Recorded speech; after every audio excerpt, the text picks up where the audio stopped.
Welcome everybody to the first introductory webinar on the subject of raising sponsorship. My name is David Fuller. I'm the founder of Pilote Media and the editor of websites including yachtsponsorship.com and yachtracing.biz.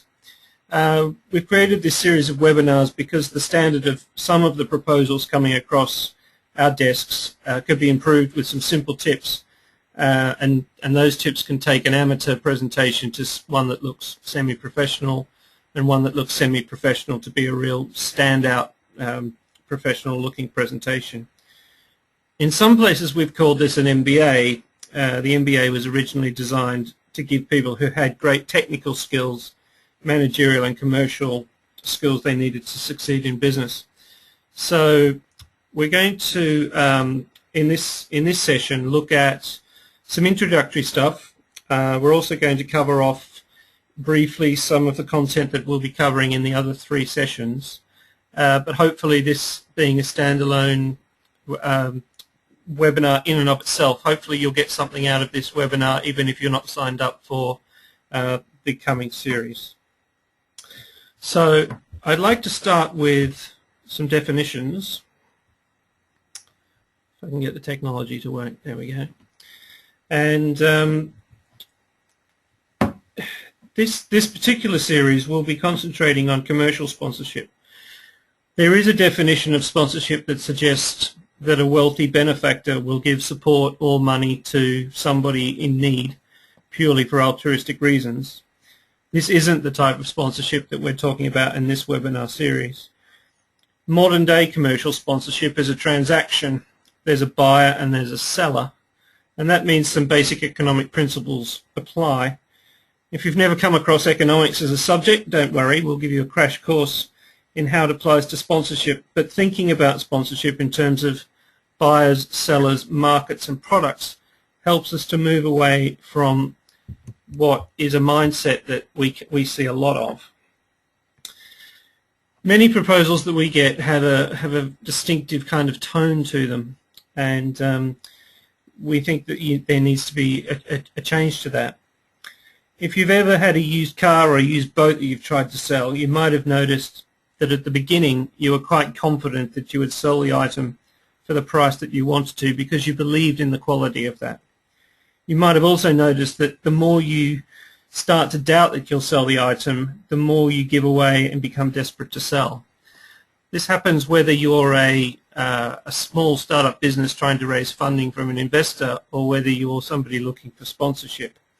Buyers can sense desperation. They know the more that you need the money, the more they can push their position of power.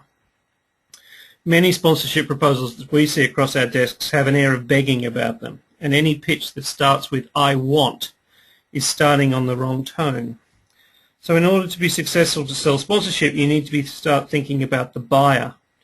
To paraphrase an old thought, you need to stop thinking about what the sponsor can do for you and start thinking about what you can do for the sponsor. Sponsorship proposals should look a bit more like this. Instead of an "I want" mentality, we really should be starting to think about an "I can" mentality, or better still, sponsorship proposals and sponsorship thinking should be talked about in terms of "we will."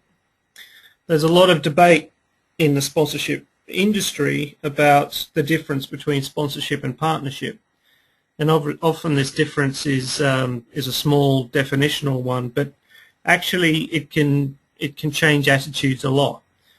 For both parties to stop thinking about one giving something to the other and starting to thinking about how both parties can work as a team really does make a difference in the long term.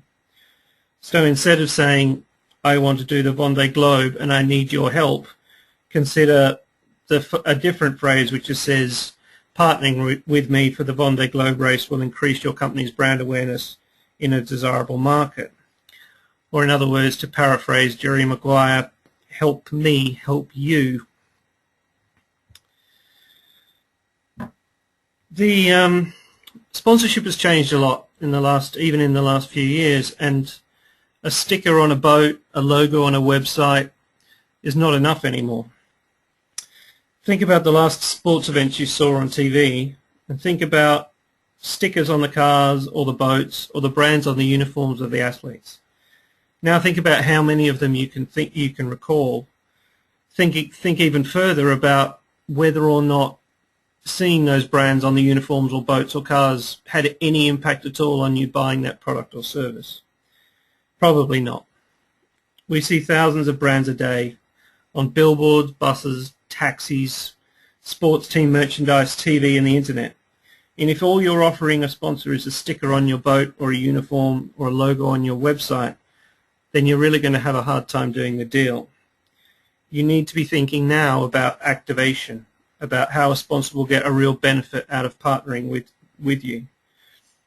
And it's something we'll cover later on when we talk about proposals and presentations, but you really shouldn't be leaving it up to the sponsor to join the dots or come up with these ideas. You need to be spoon-feeding them how your particular campaign or your particular event or your particular platform can deliver them real value. Of course, getting cash. We all want to get cash. We'd all love a big check to help us go sailing or run our event. But sometimes it's worth thinking about other types of sponsorships and working out what large budget items you have could be made easier by sponsors providing in-kind sponsorship.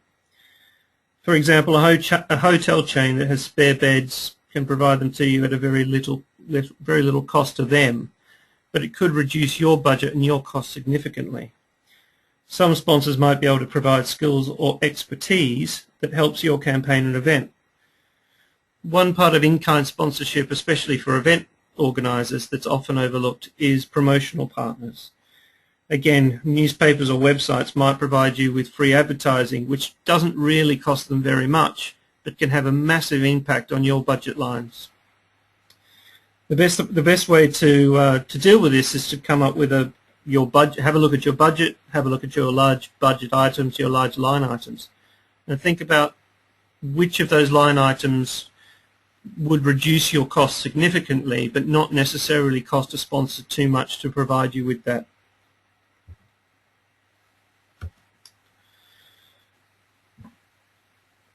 If you're starting to think like this sounds like hard work, then you're probably right.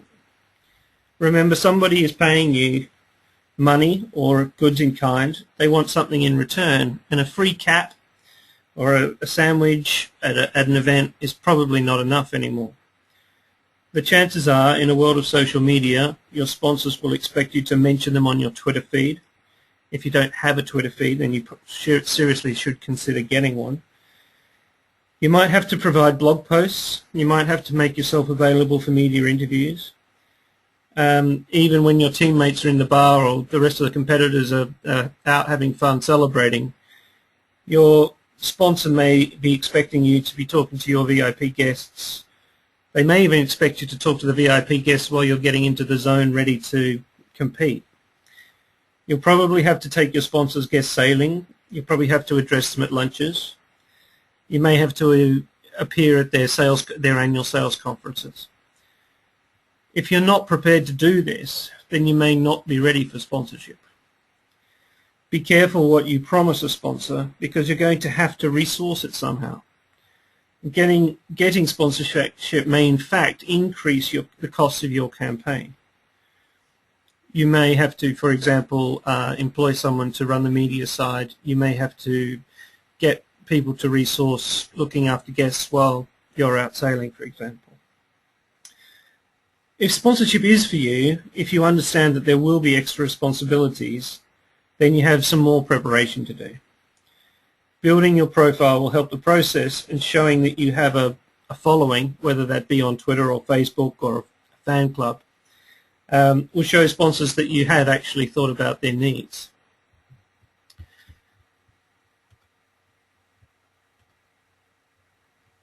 So,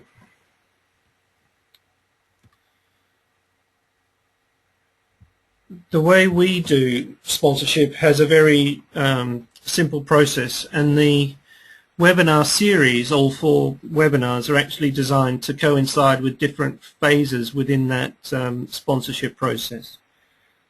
There's 3 parts to that. The first part is what we call packaging and building a marketing plan. The second one is identifying companies that might want to buy that package or marketing plan.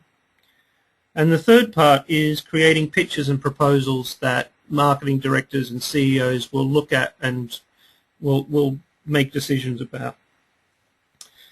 The second webinar is designed to help you package your offer in a way that sponsors will see value over and above just it's a sticker on a boat or a flag at an event. Marketing directors that you're talking to will have thought about their target market. They will have thought about their channels. They will have thought about their unique selling points, their competition, their pricing, their promotional strategies. And to be honest, you need to be thinking about all those things too. A 17-year-old female with Olympic dreams will appeal to a very different market than a middle-aged man who's trying to sail around the world. You need to know how your product fits in. We will help you to develop your offer based on what you can deliver. Your package is more than a sticker and a logo, and we can help you think about other parts of your inventory. For example, can you offer corporate sailing days? Can you offer corporate hospitality? Can you offer content in the forms of blogs, images, or videos? Can you present to an annual sales conference and motivate your sponsor's staff? Can you provide an endorsement for their product and service? Can you sell them a license for merchandise? Can you showcase their products to potential customers? Can you introduce them to other partners? Can you help them to do deals? All of these things have value to the right company, and thinking outside the box will differentiate you from other sponsorship seekers. The second webinar will also help you to think about who your audience is and who your target market is. This is incredibly important to sponsors. Looking at the metrics of your Facebook page, if you have one, again, if you don't, perhaps you should think about getting one. Are your followers male or female? How old are they? Where do they live? What other brands do they like? Knowing this information helps you to know which brands might benefit from using your package to achieve their goals. In the second webinar, we also look at how to price your offer to sponsors. There's a difference between your budget and your cost and the value to the sponsor. Think about a can of Red Bull or a can of Coke. A can of Red Bull costs the company a fraction of what you pay for it in the store. The difference is the value that you either place on the brand or the value you place on the benefit of consuming the product. Your sponsorship campaign or proposal should be exactly the same. You should be able to charge more than what it costs you if it's worth anything. You need to consider a profit margin. If you can't justify an amount over and above your costs, then your program may not have value to a sponsor. This is something that a lot of people who present us with proposals don't consider. We get a lot of proposals with just the budget and people looking to cover their costs and nothing more.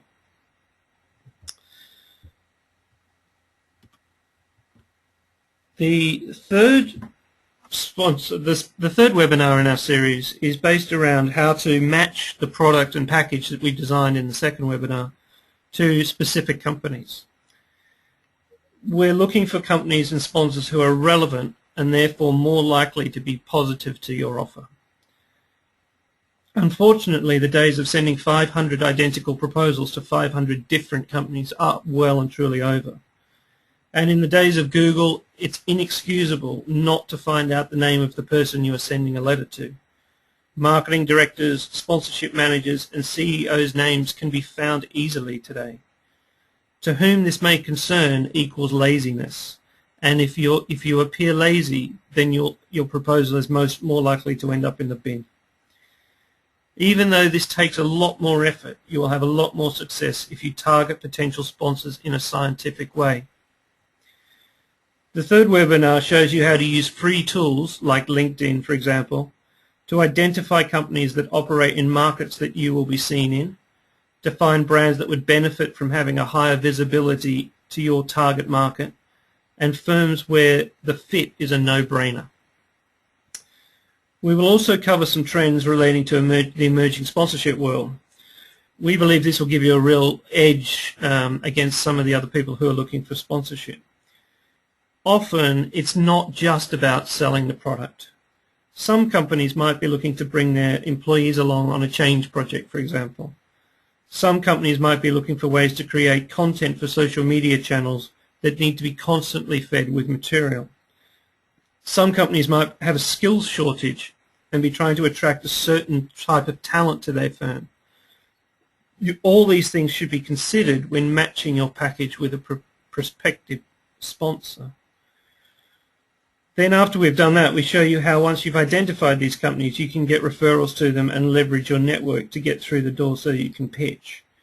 Again, tools like LinkedIn are your best friend here. And there are some tips and tricks to help you to get to the decision makers in companies that can help you.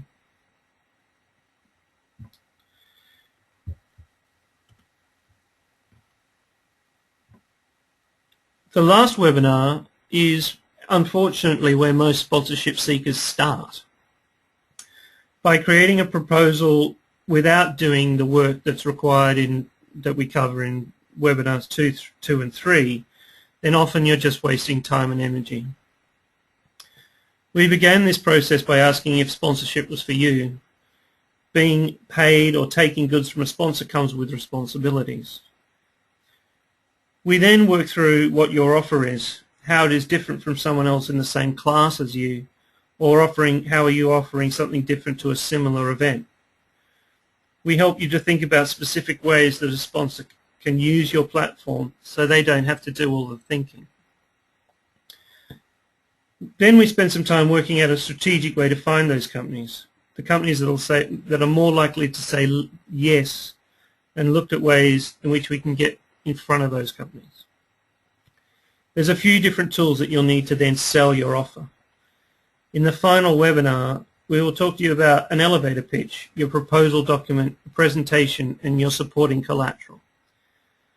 Sometimes sponsorship deals are about being in the right place at the right time. This means spending some money to attend events, or maybe it means just bumping into the right person at the yacht club bar. Your elevator pitch is a 15 to 20 second attention-grabbing ad. If you don't have one or you haven't practiced it in a while, then maybe you should. There are some tricks and tips with proposals too. We have a template that is designed for marketing people and CEOs so they can see the value to them of a campaign. We even have one where there's no pictures of boats. Too many proposals use the word unique. By starting from a point of view that you are offering exactly the same thing as the next sailor, you can then tailor your offer to make it different, hopefully better, with a better chance of getting a result. This is going to require some supporting collateral. Winning helps. No sponsor really wants to go around at the back, no matter what they say.